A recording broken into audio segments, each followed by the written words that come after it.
இந்த stay length கம்பெனியில் புரிஞ்சுக்கிட்டு தான் அதை அவங்க அப்போ அதை பண்ணியிருக்காங்க.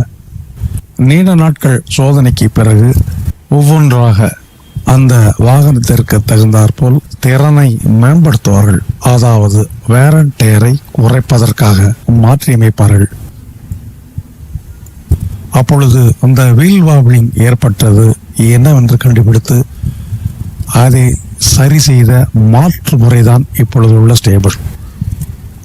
ஸ்டே லூஸால் ஏற்படும் வீல் வாப்ளிங்கை பற்றி நான் குறிப்பிடுகிறேன். அது அவங்க ஃபேக்டரி ரைடர் சொன்னதுனால என்னன்னு கண்டுபிடிச்சு அந்த மாற்று முறை தான் இப்போ நீங்க பார்க்குற இந்த ஸ்டேபிள்.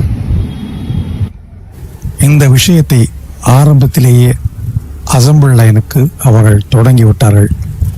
ஆகவே இதற்கு தகுந்த உதிரிப்பாகும் இப்பொழுது அந்த கம்பெனியில் பயன்படுத்தும் நடைமுறையில்